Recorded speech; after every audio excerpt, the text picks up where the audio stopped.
Welcome to the Back to the Garden podcast, the podcast discussing early years. This podcast is inspired by our nursery, Back to the Garden Childcare, a natural, child-led nursery in Broadheath and Lynn. Children are the future, so how do we give them the best start? I'm your host, Sadie Pickering, actress and voiceover artist, and also the daughter of two of the founders. On the show, we'll be diving into ways to nurture children in their early years. We'll be meeting with parents, child development experts, and entrepreneurs in the sector. How can we forge a natural approach in this modern world? Join us to find out. We're here with a new series, which is also filmed, so definitely check out our new YouTube channel. We are Stardust, we are golden, and we've got to get ourselves back to the garden. Today's guest is Samia Longchambon. She plays the nation's favourite Maria Connor in Coronation Street, and she's an old friend of mine. She's a mum of two, and we'll be hearing all sorts. We'll be hearing about her journey, becoming a mum, especially with me being 33 weeks pregnant now. I'll definitely be asking her about her pregnancies and her birth stories, and also life as a mum, and how she balances her work and home life. We'll also talk about her love and passion for all things holistic, and so much more. So thank you so much, Samia, for taking the time out to come and see us today. Thank you for having me. It's a great excuse to catch up, isn't it? It is. So the first question that we ask all our guests is, what's your earliest childhood memory or a pivotal moment for you during your childhood? Oh, gosh. I don't know. I think one of my earliest memories is probably being on holiday in Greece in my buggy. So I guess I must have been about 2 or 3. And I can still remember, like we were just chatting and saying we can't remember what we had for dinner last night, but we can remember things from years ago. And I can still remember the feel of the buggy and the colour of it and everything. And I'm sure we were in Greece at the time, and I remember the smell of the tomatoes around the pool. Like they were cooking like burgers and tomatoes, and I can still remember that. So, amazing. Yeah, I must have been 2 or 3. I think that's my earliest memory, yeah. That's amazing. Yeah. It's really interesting, isn't it? Where we go back to. Yeah. Yeah. Definitely. It's something that Hannah, the previous guest on the first episode of this series, she said, if in your earliest memory, if you're seeing yourself like out of body, it's a memory from a picture. Whereas if you're feeling it, that your experience is so sensory. Okay, right. Got all the senses going on. Yeah. That's the actual memory. The actual memory, right? Well, it's that then. Yeah, definitely. Yeah. It must be an actual memory. So interesting. Yeah. Thank you for sharing that. And if we go back, stay in childhood, what was your early years education like? Pretty average, I'd say. I just went to the really local primary school because there was a little gap in the fence. I could just run across to school in the morning. It was literally like 10 seconds to get through the gap in the fence and run into the schoolyard. And it was a lovely little primary school on the estate where I grew up. I grew up on quite a large council estate in Eccles, and my dad had a shop on the estate, an off licence, and my primary school was like there as well, so it was quite a large community. Everyone knew each other, everyone knew each other's business. It was a bit like Corrie actually in lots of ways. Oh, that's really nice. So you had that whole like experience of being surrounded by people that you know. Oh, absolutely. Like we lived at number 8, my nan lived at number 3, and my auntie lived at number 9. She still lives there at number 9, so it was just family everywhere and friends, and like classic, like knocking on for your friends after school and stuff. It was lovely. So nice to hear, because so much, we'll talk about this a bit later as well, so much of families now are quite dispersed, especially the different generations, and it's so nice to have that, to grow up being surrounded by all the different generations, and that's really important, I think. Oh, definitely, and it is, like, now we're talking about it makes me smile. It was such a lovely part of my childhood, that. Oh, that's so nice. So just to go into a little bit of our background, we've known each other a long time. It's 20 years plus, isn't it now? That makes us sound so old. So old. It's crazy. So we're going all the way back to like the days when, so I just started acting. I was on Children's Ward, and it was in Granada, the old Granada that was just so... Oh, I know. Get such nostalgic Me too. I can still smell those corridors that you were talking about. Like, that's a really sensory memory, isn't it? Yeah. Yeah, you can literally be back there. And Yeah. so your mum was a chaperone. She was, And yeah. she looked after all the Yeah. all the child actors of Manchester. She did. And I was lucky enough to have her as my chaperone because we had some others that were I'm not sure about them. I think my mum was quite fun. She probably let everyone get away with a bit too much, but Maybe. She was just so but she had lots of fun full with of them. love and just so Yeah. so kind and compassionate and took such good care of us. That she was Oh. everyone's favourite. Oh. Oh, she'll love that. She'll love that. And I just always have that fun, you know, whenever Yeah. I bump into her and things. Yeah. It's just so nice. Oh, she loves you. Oh, She does. And those days, so I can picture being back there, and I can see myself in that room at the end Yeah. of the corridor where Stars in Her Eyes was, and Yeah. Bob Monkhouse would be around with Yeah. the makeup room and the dressing rooms, and we were in that room, and you just landed Corrie, and it was 2000, the year 2000, I think, yeah. and your mum was there and you were there, and it was all really exciting, and I just remember always looking up to you Oh. and how supportive you were of me Yeah. as well, and you'd always have time. Well, you were brilliant. You're such a good actress. You still are, and you always have been so good. And my mum always loved you, and you've never changed. Never start saying changed. things I know, like that. don't you get really emotional and hormonal? Pregnant. Stop recording. And it was funny as well because I've said this to you before, but you know when you remember significant things, I wondered if yellow flowers are still lucky to you. Cause I remember you telling me Absolutely. that. I literally bought some yesterday, but we got back from holiday a couple of days ago, as you know, and I went straight out and bought my yellow sunflowers for the kitchen. I still buy them all the time. I've always remembered that. Yeah. It's lucky. I think I'd read it somewhere around the time of the eclipse in 1999 that it was really lucky to have yellow flowers in your house around the time of the eclipse. So I remember like reading up on it, and yellow flowers are supposed to bring like success and happiness. So I always make sure we have some in the house. That's so nice. Yeah. And I've kept that. I've remembered that. Yeah. Are there any other things that you do on a similar level to I always that? have elephants in the house because I've heard elephants are very, very good to have around, and sort of the direction that you face in them. I think they should be facing the door, so I always turn them towards the main door of the house. I'm pretty sure. Yeah, I've heard that. Yeah, that they yeah. face.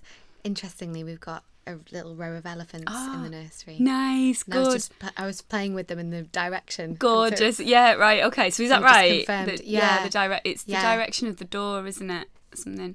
They- But yeah, elephants are lucky, aren't they? So Yeah. I have them in the house too. Any others? Oh gosh, I'm really superstitious. So it's more superstitions that I'm ridiculous about. I'm crazy. Like if you drop a knife, get someone else to pick it up for you, and all, like obviously the walking under ladders thing, and yeah, I go a bit crazy with my superstitions. The magpies, I'm constantly like that, like saluting magpies. It's kind of goes kind of hand in hand with being an actor. I think it probably does. Yeah, definitely. I think a lot of actors are a bit Bit superstitious. superstitious, yeah, that would make sense. Because so much of what we do is around, like, Sort of magical thinking and Yeah. things. Yeah. So that was around the year 2000, and then you'd been in Corrie for 9 years, I think. Is it when you had Freya? Yes, 2009 I had Freya, yeah. So 2009 Yeah. you were pregnant with Freya. So how did that feel? You'd been in the job for so many years, Yeah. and then you took a chunk of time out. Yeah. What was that feeling like to step away for a bit? In all honesty, it was a bit of a strange time. Well, a very strange time, because when I was pregnant with Freya, my dad passed away when I was 11 weeks pregnant with her. So, and I was super, super busy at work. I literally took one day off work when my dad died and went straight back in. Not because Corrie pressurised me to go back in, but because I thought, well, I'm going to have to pick up those scenes at some point, so I might as well just go back in and get them done, because I was really busy. Like, my character was pregnant at the same time I was pregnant. So I remember having to give birth on Corrie when Maria was 9 months pregnant, but I was 4 months pregnant. And my midwife came on set actually at the time, because I had to pretend to push a baby out, and my midwife was like, I don't want you actually pushing because you're 4.5 months pregnant yourself. So she had to come on set with me, and we kept having to like take breaks and stuff. I can remember that like it was yesterday. So you're having to like push from Yeah, I had to kind of look like I was without pushing, but not keeping push. everything relaxed. Yeah, but at the same time trying to make it believable that Maria was giving birth on a beach in Southport. So really it was hard. really strange. Yeah. But yeah, as I say, it was quite a strange time because like my dad had passed away, and then having that time off work, I'd not really had the time to grieve for him because I'd gone straight back into work. So having Freya at home and then I sort of felt like guilty for being happy because I've got this amazing new baby, but then guilty for being sad because I was grieving my dad, and I should be happy because I've got Freya, and then with Freya I was thinking I should be sad because I've lost my dad and I'm happy. So it was a really strange sort of time for me, really, emotionally wise. Different things happening at the same yeah time. Yeah, definitely. Yeah, that must have been so hard. Yeah, it was. I don't think it hit me till much later, actually, everything that had happened, sort of how much my life had changed. You just threw yourself into it, you carried on, Yeah. and then it was almost later that you processed it all. Yeah, definitely. Because I guess it must be hard as well when you're pregnant. You're so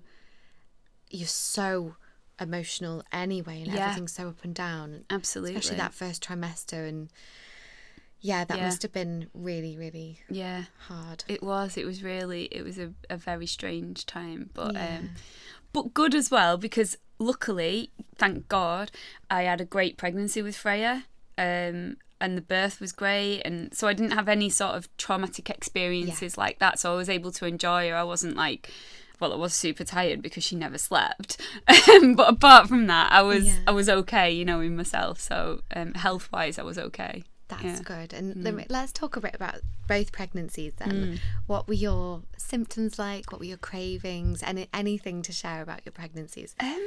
With Freya, I had 1 week where I felt nauseous, and that was like week 9. And weirdly, it was the week that I'd gone to Barbados on holiday. And I spent the whole week thinking I shouldn't be here because my dad was so desperately poorly, but we'd already booked it. And I was like, right, we thought he'd have longer than he actually did.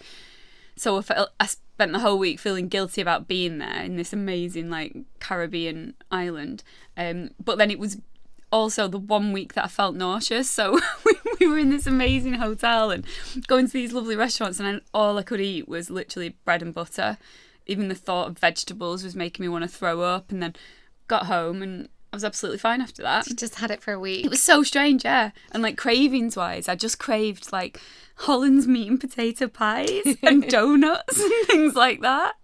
So I used to drink smoothies to make sure I was getting all the vitamins and everything. But yeah, Freya just wanted like stodge. So interesting, isn't it? Yeah. And how did it change for you throughout? Because I definitely had the nausea at the beginning. Yeah.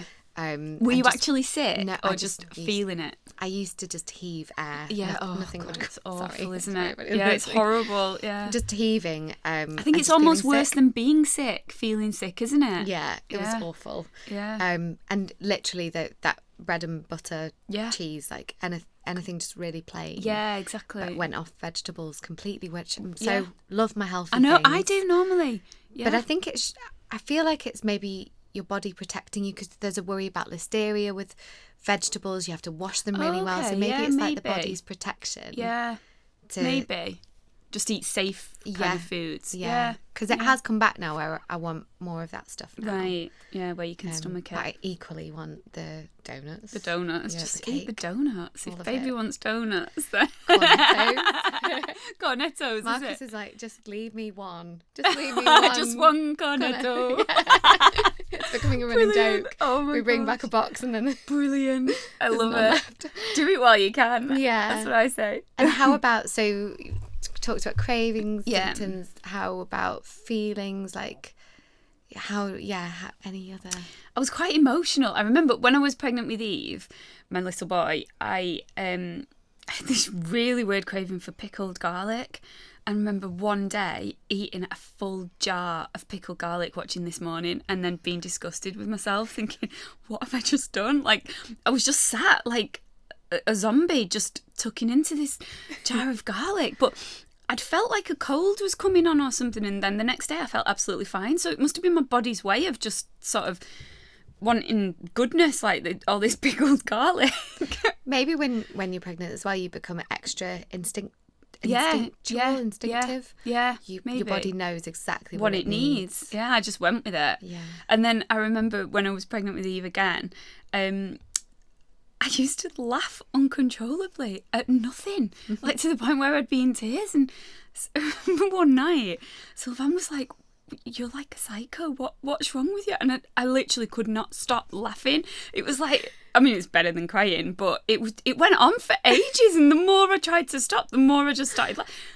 Nothing had even happened, but I just physically couldn't stop laughing. That's so I don't know funny. what that was. Yeah. Oh. Very strange. And how about the I love hearing these things. It's so random.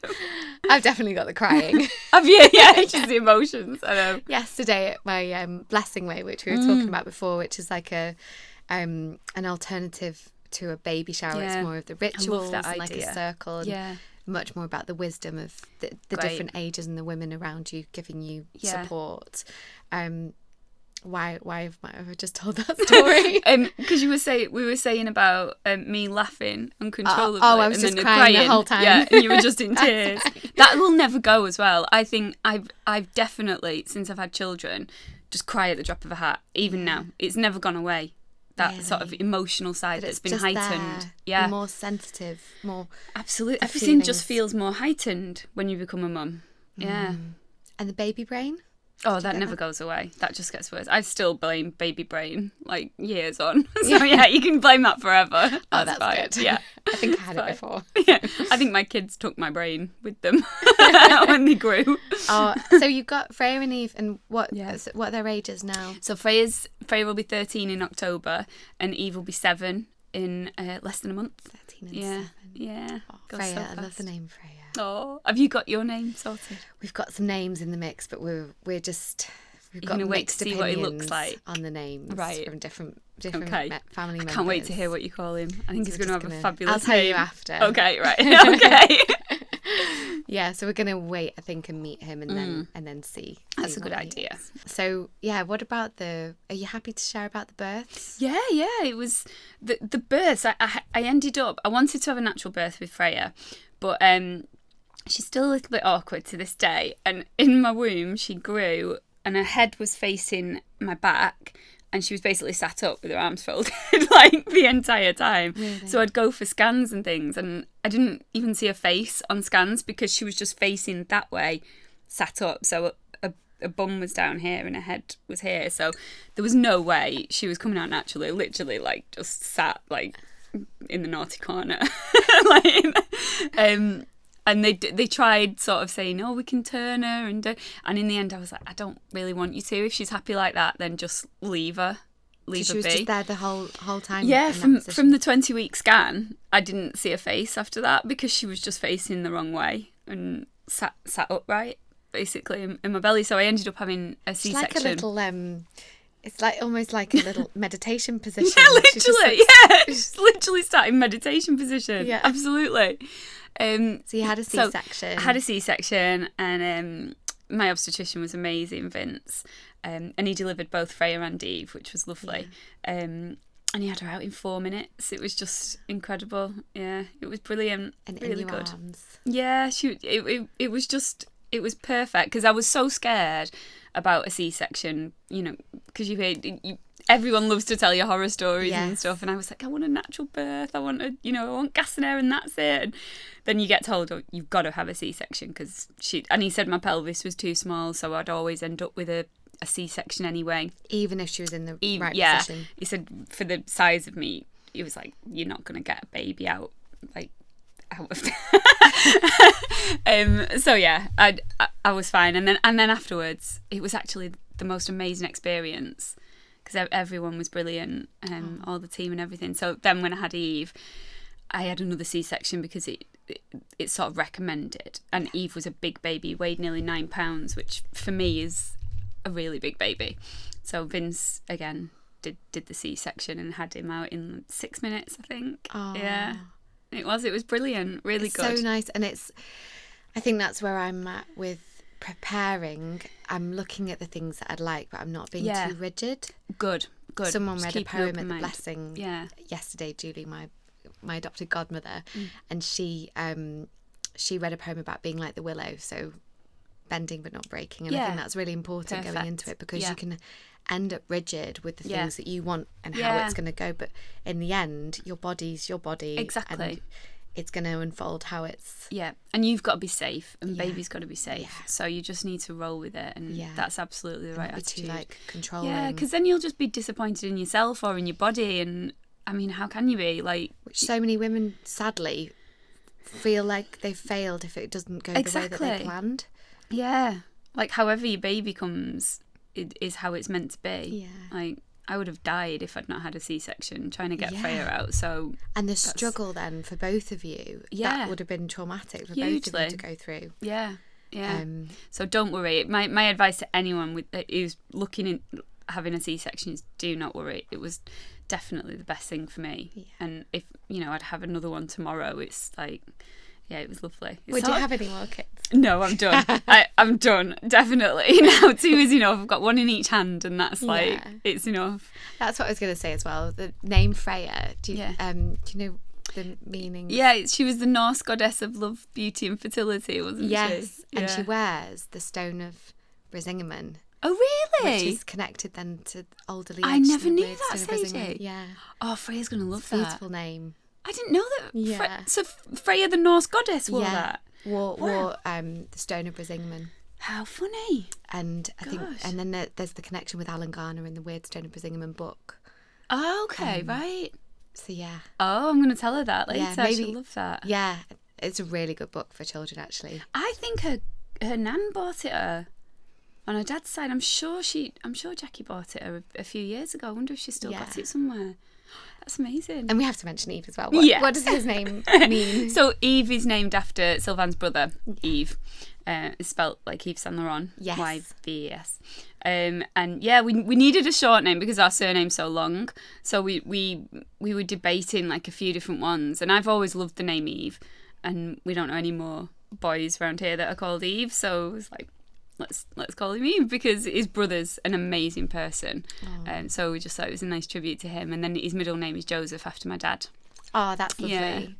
Oh, and I bet his brother loves that. He does. Like, I love the name Joseph, but I just thought I can't, because of my dad, I was like, I can't have another Joseph, but I wanted it somewhere. Yes. In there. So, but we actually call him Jojo a lot of the time anyway now, so he gets that anyway.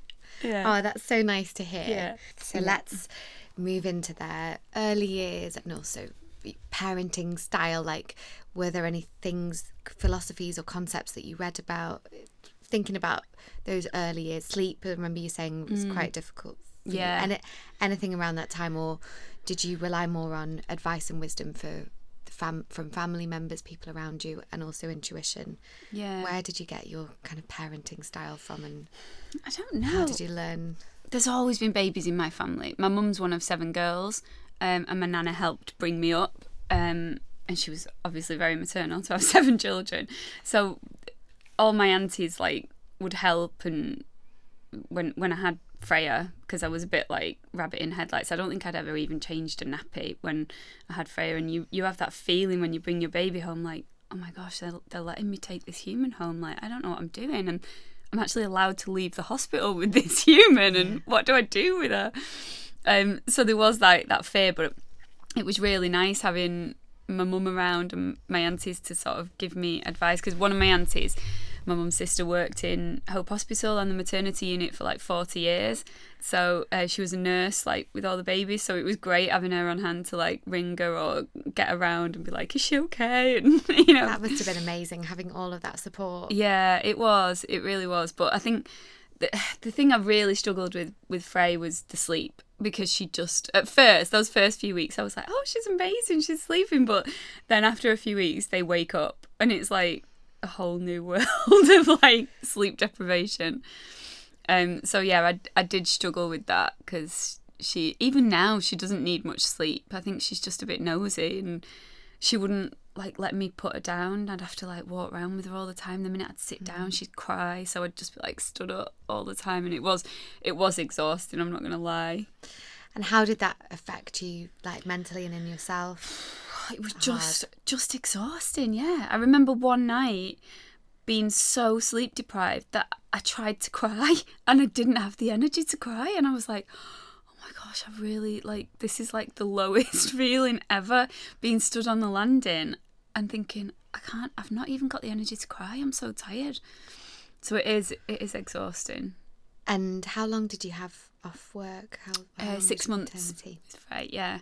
And I needed it. Like, I was ready to go back, and I wasn't too busy when I went back, so that was nice. But yeah, I did need that time, I think. And I think I had similar with Eve as well. But Eve was great. Like, he slept right through. He didn't cry much. He was just a lot more chilled than Freya. It's their little personalities. You just don't know what you don't know what they're going to get. But then I don't know. Sometimes I think, do I blame myself a bit because I was so emotional in my pregnancy with Freya because my dad had died. And I wonder if that goes through to the baby, if that makes them more emotional. Do you know what I mean? So, like, with Eve, it was a really simple, like, really easy pregnancy and everything was fine. But with Freya, I was, like, personally, I was up and down a lot more. So I wonder if that affected her. And I think I was a bit more chilled second time round because I knew what I was doing. It wasn't my first rodeo. I was like, I've got this now. I know what that cry means, and I know when he's hungry or whatever. So as they got older, what about then? Were there any things that you tried, with them as they grew up? I never went to, like, the antenatal groups and stuff like that. I kind of missed the boat with all that. I guess you sort of got that from your family, though. I think, yeah, I probably did. But then a part of me thinks, should I have done that and have made, like, NCT friends and stuff like that? I just didn't. I think because I was working so much as well, I didn't have as much spare time in my pregnancies to do that kind of stuff. So I went to, like, the odd, like, baby groups, baby and toddler groups and things.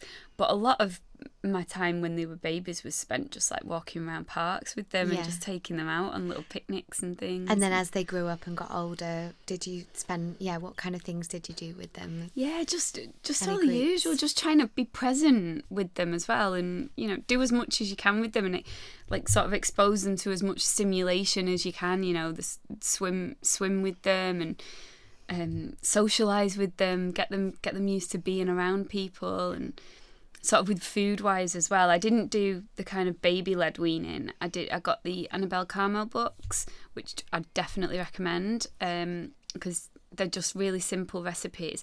And I used to, on a Sunday night, batch cook loads of different things for the week and then put them in little ice cube trays and just pull one out the night before so they'd have, like, all fresh food, because they say that babies, if they have home cooked food more, they're not as fussy when they're older. Baby, if you feed them sort of the pouch stuff. Don't get me wrong, I did, like, feed them Ella's Kitchen and stuff when we were out and about, but as much as possible I try and home cook so that they're not fussy, and they're not really fussy actually now. That's a great tip. So we'll make a note of the. I think they're just tastier. Like, it's food that I'd eat myself and you just blitz it up and it gets them used to loads of different flavours, because if you compare baby food and a home cooked meal, like, there's no comparison taste wise. I think it stimulates their taste buds more. So that's one definite thing I'd recommend doing. Is that something that you and Sylvan like to do? Do you both like to cook? Generally, we do both cook, at home. But with regards, like, the baby stuff, I used to do it. It was like my thing. Like, I felt like a proper mum doing that every Sunday. I'm like, I'm doing the batch cooking, getting organised, spending time there. Like, and it must be nice actually making their food as well. Yeah, like the whole process of putting love into it too. Yeah, exactly. And then seeing that they like it. I always tell my friends now when they have babies, if you're out and about and you don't know what to feed them, just have a banana and half an avocado and mash them both up, and it's like the superfoods together combined, and they love it. Babies love it. Never met one baby who doesn't like it. I'm definitely an avocado smash. Yeah. It's dead quick. And then as they got older, what were their personalities like? How did they develop, and what do they like to do? Freya's quite feisty. She's a bit like my mum. I always, like, say to my mum, she's you, and it's a nightmare. Like, she's definitely not a walkover. But she's fun. She's got, like, funny bones. And she's quite dramatic. I don't know where she gets that from. Whereas Eve is, like, he's really clever. I think he must get that from his dad with how intelligent he is. He's got the reading age of an 11-year-old. His teachers had him assessed because he's such like a bookworm, and he's only 6. And he got assessed a few months ago as a reading age of 11. That's amazing. So we're like, I'm super proud. I'm like, got a genius in the family. But yeah, and he loves his sport and things like that, like tennis. He plays all the time, and swimming, stuff like that. It must be so nice seeing how they develop and what they're into. It is, but like together, they argue like cat and dog. I feel like a referee most days. I think it's like that Instagram versus reality thing. Yeah. It's like, smile for the family photo, and then behind the scenes they're ripping each other's hair out. But it's brother and sisters, isn't it? I know that very well. Yeah, I was the same with my brother, so I can't really expect any more. Yeah, and that as they get older, then that kind of cat and dog thing disappears, and then you get really close. I think. I hope so. I really hope so. I'm just waiting for that bit to pass. Yeah. This too shall pass. Minerva Place. Independent retirement living, just moments from Lynn Village Centre. A collection of 45 beautifully designed luxury apartments with the addition of a flexible domestic support package tailored to suit your needs. Prices start from just £210,000. Our show apartment opens in October. Minerva Place Lim. Start your journey at villafont.com. Moving on to that, this too shall pass. So like those, like the self-care rituals, things like that, like your spiritual side. Let's talk about that. So you're trained as a reflexologist, is that right? Yeah. And a CBT therapist. Well, I've done my diploma in CBT, so I'm not like practicing. I'm not like a practicing therapist in that, but it's kind of, I think it's like a foundation level. So there's a lot more that I can explore with that. But I just wanted to do it. Had you experienced CBT? Yeah, and I've had CBT over the years. I had some actually earlier this year myself, because I think it's a really good therapy for people who suffer with anxiety. Like I've been quite open talking about that in the past, and it makes sense, and it's really a simple way of kind of looking at your issues, really. So I just wanted to learn kind of behind the scenes how it all works. When did your anxiety start? When I was a kid, like before the first time I went to the doctors, I was 11, but I guess it was going on a long time before that. So it's just in me. I think I'm kind of at peace with it now. When like I know when I'm sort of having a bout of it, and I try and just help myself with the yoga and kind of the holistic things to kind of keep me at peace as much as possible. So those things are really important for you. Really keep important. Your balance. Yeah. I do yoga every day because it's just like it's my therapy, more than the physical aspect of it, which is great. But it's the mental aspect of it that I need now. Yeah. So you need it like as much as eating. Yeah, every day. Like I feel like if I don't do it for a couple of days, I really notice it. I think I've not gone more than 2 days without doing it in the last 4 or 5 years. So yoga's a big one, and huge. What else do you do? Yoga's the main thing really that calms me. But I try meditation. I just do the Calm app. Yeah. And try and do that daily for like 10 minutes or so. And I guess that must help as well with as your anxiety, just being a mum and work, the pressures of work as well, and all the things that you have going on. Definitely. Must be so important to have that time to yourself. I think it is, like, and it just helps slow your thoughts down. Because sometimes everyone experiences it, like overwhelming thoughts, don't they? Because life is so busy now for everyone. And just a little 10 minutes meditation a day, it can just make a huge difference. It does feel like it's busier. And because we've also got so many ways that people can contact us. Exactly, with social media, it's kind of like constant. It's constant, isn't it? We're all stimulated all the time. All the time. Even like the news, you can get 24-hour news now. Like when we were kids, it was just the morning news and the 6 o'clock news that you'd watch. Yeah. But now it's like constant all day, being bombarded with things from every angle, and like you say, people contacting you in all these different ways. It's feeling like you've got to respond and be on it with everyone, and then be a mum and run the house and make sure all your washing and ironing's done, and then do your full-time job as well. It can all just get too much. So it's just it's good to take even 10 minutes out just to kind of sit quietly. I really admire that when people have really good boundaries and make that time for yourself and have good boundaries with your phone. And you know, when I admire it when somebody doesn't get back to me straight away, because I think that's, you know, even if you know that they've seen your message, I like that, because I know that then they've got their boundaries. I've got certain friends that do it, and I know that that's what they do. Oh, that's really nice, actually. You know, that's a really nice way of looking at it. Yeah. So I try and take it sometimes. Yeah, no, it's good. What do you do to chill out? Similar to you. Yeah. I mean, this summer's been quite crazy, so my self-care rituals have sort of gone out the window a little bit, but I'm trying to bring them back now. But journaling I really like. Oh, really? Because that just gets... I was thinking about that the other day. I've always loved it. Right. Do you have like an actual book that you... Yeah, and I'll usually just splurge and just let whatever comes out come out and just see where it goes. Yeah. Morning pages is a really cool thing to do. There's an author that wrote The Artist's Way. I've got that at home. Have you? Yeah. Yeah, so you just wake up in the morning and just whatever comes into your head, you have to write a full page, don't you, a day? Yeah. So do you do that? Pages. I do. I love doing that. So I'm just kind of introducing my things again, but that's one thing that I love. Okay.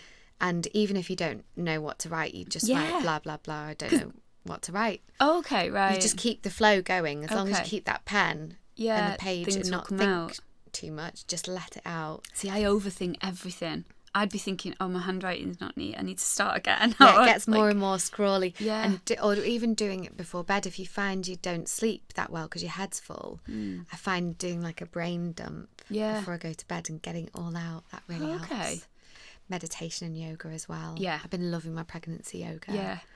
And then what's that like? Because I wasn't into yoga when I was pregnant. So it all came that came later. Yeah. Pregnancy yoga is just, I wish like mum's tempted to come along, but really? She'd have to tell people because they think this is a phenomenon, this 70-year-old lady pregnancy yoga. Like, good on you. Just like the most comforting class, and it's all dimly lit, and I go on a Sunday with this lady called Paige in Alderley, and it's just a beautiful class. It's really, really slow, and because you've got that relaxing hormone in your body, so all your muscles are more stretchy. Yeah, you have to not push yourself at all. Keep it 30% less, I think, than your full capability. Yeah, and it's just very slow and soft and just relaxing. I've loved it. Oh, gorgeous. Do you think you'll keep it up afterwards? Yeah, she does a post. Do you do yoga anyway? Yes. Right. Yeah. Right. And I think, and she's training to be a regular teacher as well. So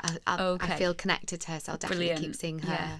Gorgeous. And I love my yoga. Yeah. And my dance. Yeah. And singing. All of these. Yeah, all of those exactly. things. You've got loads of like tools in your locker, haven't you? Yeah, but you can't do them all at once. So it's picking which ones right for you that day. Yeah. And I think because we're cyclical, it does change. Yeah, absolutely. Sometimes we have more energy than other times. Of course, yeah. Oh, gorgeous. So I could talk about that all day. Yeah. I might get the journaling started. I find journaling's nice to do as the seasons change and it becomes more autumnal and wintry. Okay, yeah. Because that's when you feel like getting cozy and lighting that's a true. candle, writing a cup of tea. Whereas in summer, it's just... Yeah, that's true. It's totally different energy. Yeah, maybe now is a good time then to start thinking about it. And because you've got the back to school feeling as well with September, it's a good time. Start journaling. I love my angels. You just come back from holiday as well, haven't you? It's been really lovely. Yeah, no, it has, yeah. Summer's gone really fast, actually. Yeah, I can't quite believe to go back next week. It's crazy. So just going back to that previous discussion around the CBT, you also trained as a reflexologist. Yes. So was reflexology something that you would have regularly? So I had it when I was pregnant, weirdly. I had really bad backache with Eve when I was pregnant because he was massive. And I put on so much more weight with Eve than I did with Freya. I was like, I think I was about 1.5 stone heavier with Eve. I was just like a little football with Frey. And I've got their, just digressing for a sec, I've got their baby bumps that you should do. It's the best thing. What's that? So you can get like a plaster of Paris kit and you just before you have baby, get Marcus to do it on you, and then you sort of pull it off and you've got your plaster of Paris bump. So with Freya, I've painted it and written their date of birth on, and I've still not done Eve's. I need to paint it. But when I put them on now, I'm like, oh my God, that's how big I was, like just before I had them. Like we did it a couple of days before I had both of them. And it's amazing comparing the size of them. The different bumps. Freya's is tiny and Eve's like a house with him. Yeah, so I had bad backache with him, and there was a lady near me who does reflexology, so I went and I was like amazed with how much better I felt afterwards, and I was like, I can actually walk again. And that was the only thing I'd had. So from that, and then I did a baby reflexology course with him, because she did it at a house, like a 6-week course, and we'd go and take baby, and there'd be about 6 other women with their newborns, and we'd lay them out on the mats and do baby reflexology on them, and it'd help with like teething and sleeping and digestion and stuff. So, and I just got interested in how it all relates to each organ in your body, and that's why I did the course. Yeah, amazing. Yeah, it is fascinating. It is. I've been having pregnancy reflexology. Have you? Yeah. But I loved reflexology before as well. So I've been having the same. It's just so relaxing, isn't it? It's so relaxing. I think I'm not going to sleep. Yeah. And then I'm like, I know. And you float. Like, I feel drunk sometimes. I mean, I've not had it for ages now. I try and do it on myself sometimes when I'm doing yoga, but it's just not the same. It's so powerful. It really is, yeah. So it'd be really is. Interesting. Yeah. They do it in the nursery as well, the baby reflexology. Right. It'd be so interesting to learn more about that too. Yeah, it is. It's fascinating. I'd recommend it. Ways you can help your baby. Yeah. So that, because there's so it's so interesting that our feet have that, like, it's a map of our whole body.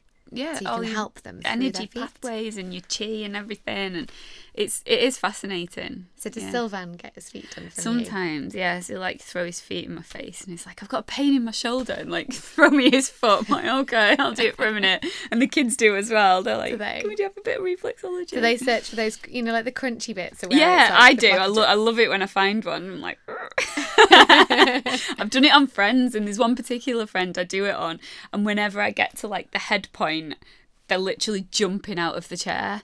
And this particular friend has got a really high powered job and is always like full, like the brain is just constantly full, so it makes complete sense why every time I touch the head point, they're like jumping out of the seat. So interesting. Yeah, it's crazy. I could have had my feet on you the whole session. You could. Although I'm not training pregnancy reflexology. That's a whole like. Because there's other thing with pregnancy reflexology that when you actually want to go into labour, there are points that it's help. around your ankle. Yeah. So yeah, I'd be too scared to touch in case you went into labour and blame me. Imagine. Oh God. Birthing. Yeah. Birthing. Yeah. Get the towels. So that's really, really fascinating. I always find it interesting with actors and creatives. We do tend to have a few other things that we're passionate about. So mine's the holistic thing. I always try and go the natural way first. Like if I've got a headache, I'll do anything not to take tablets. I'll get the peppermint oil on my temples first, or even with the kids, I try not to just give them drugs straight away and see if there's another way we can help them. I love first. that. Yeah. Just I don't know. I think because I've had health anxiety for years, I'm really anxious about what I put in my body and what I put in the kids' bodies. So I think that's where. What do you mean about health anxiety? Worrying about health, illnesses. Like anything to do with health. Yeah, I think it's been worse like the last, say, 5 years, but I think it probably stemmed from my dad getting ill and stuff. It's like 13, 14 years ago when he got diagnosed. So I think it probably started then, and just worrying about health, like any health issue. I'm like, do you want to really look after your body? I just catastrophize everything. Yeah. So I just try and go the natural way. That's really good as well for the children. Yeah. But equally, knowing that the conventional way is there if you need it, but trying alternative first. Yeah. So we're still kind of in that theme of looking after ourselves, like looking after yourself. So with balance, how do you actually balance your work and home life in terms of the support? Do you still have that support from family with the kids? Like, and also the way you both work, your careers are those sort of like flexible. I guess with you with filming, sometimes you're filming, sometimes you're not, and with Sylvan it's similar. Like, how do you work together as a team to manage that balance? We try and like sit down at the start of the week, like on a Sunday, and go through our schedules. It's more my schedule that would dictate Sylvan's, because he's a personal trainer at the club, so he can sort of work around me more than I can, because I can't decide when I'm working or not. But because he's his own boss, it's a little bit more flexible for him. But if, like, some mornings he'll be starting at 6 a.m. and I'll be starting at 7 a.m. So then we ring my mum. So my mum helps us out a lot, and she's only around the corner to like pick the kids up and stuff. So we do rely on her quite heavily. But now with Freya, because she's at high school, it's a bit more flexible as well, because she walks herself to school and she'll sort of hang around. Yeah, she's a lot more independent. Yeah. But we get our schedules a week in advance, so we have a little bit of time to plan ahead, but then things can change, as you know, at a moment's notice. And sometimes it fits together, sometimes it doesn't, and then, like you say, it can change last minute. So it's just a hard. juggle. It's all a juggle, yeah. But it's worth it. Yeah, it's all fun. And like some weeks I might not even be in, but then other weeks I'm in 5 days, 7 till 7. So it's always like transient. Yeah. So the biggest thing is communicating with each other. Absolutely, yeah, definitely. Working as a team and then pulling in. Yeah. Help. Definitely teamwork. Yeah. So talking about your mum and that like and how you grew up with those different generations. I mentioned the new nursery that's coming soon in Limbs. That's going to be intergenerational, and so it's going to have the nursery and a care home together, so the children will be able to mix with the elderly. Oh my gosh, that's a brilliant idea. And I think that's it's going to be lovely for him. Ace, yeah. So they'll have communal areas and do activities together. And I think I love that. The reason why they're doing that is because so often the age groups are dispersed and we're not around our families as much, maybe to do with work. And it's so lovely that you have that with your mum. Yeah. She's close by. Yeah. Was that really important to you? Yeah, I mean, we've always lived pretty close. But then when I moved over to Cheshire, my mum moved over within a year or two. So I've always had her quite close by, which is really nice. And the kids love going around to hers because she never says no to them. Freya couldn't wait to get back from holiday. She's like, we were saying, I can't wait to get back to see Ralph, our dog. And she's like, I can't wait to get back to see Nan. I want to go and stay over at Nan's. So she stayed there last night and she wants to stay again tonight. Oh, that's so nice. That they get on nice. So well. And that you're all close together. It's just lovely. Yeah. So I think that's what they're wanting to create, this sense of like the elders in our community have value. Absolutely. And they're really important for children. It's like the older generation and then the younger generation can help each other so much. Bring them together, yeah. Because the younger generation bring back that youthfulness to the older. Absolutely. It's helped with depression and stuff, hasn't it, with the older generation, to be around young people. And storytelling. Yeah, it makes complete sense. I love that idea. Yeah. So it's really exciting. Yeah. It's coming in December, January time. So before we go, we're actually coming to the end now, so we're going to be wrapping up soon. So before we do that, are there any other things that you recommend? This could be in terms of your personal journey, how you look after yourself, how you have that time for you as a mum, or parenting, any podcasts that you love in particular, or books, anything like that you'd like to share? I love Fern Cotton's podcast, Happy Place. I listen to that while I'm on the treadmill. I try and do a little bit of running at home, and that's always good. And anything by Matt Haig, who's a massive advocate for mental health. He's written so many books.